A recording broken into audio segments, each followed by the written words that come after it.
বিয়ের সময় কি বলে দিছে এই কাজী সাহেব মোল্লায় যখন কালমা পড়াইছে তখন কি বলছে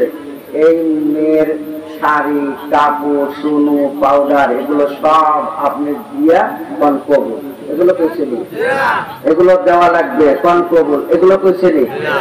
এখন কোন বিয়ে করার পরে শাড়ি কিনে দেওয়া লাগে কি লাগে না এটা তো আপনার বিয়ের সময় লেখা নাই কাবিল নামে লেখা নাই বউরে আজকে যা যদি কোন তোর কাবিল নামে তো শাড়ি কিনে দেওয়ার কথা নাই আজ থেকে তোর শাড়ি দিতাম না কি করবো তো মিনসে তো ঝাঁকা বুইটা ঠিক কিনা করবো কিনা এখন কথা বলো যে শাড়ি কেন কিনে দেবো কারণ এটা আমার কি কথা বলে এটা আমার কি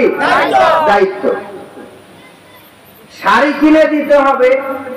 সোনো কিনে দিতে হবে আলতা যা লাগে আর কি তেল সাবান যা লাগে এগুলো সব আমার কি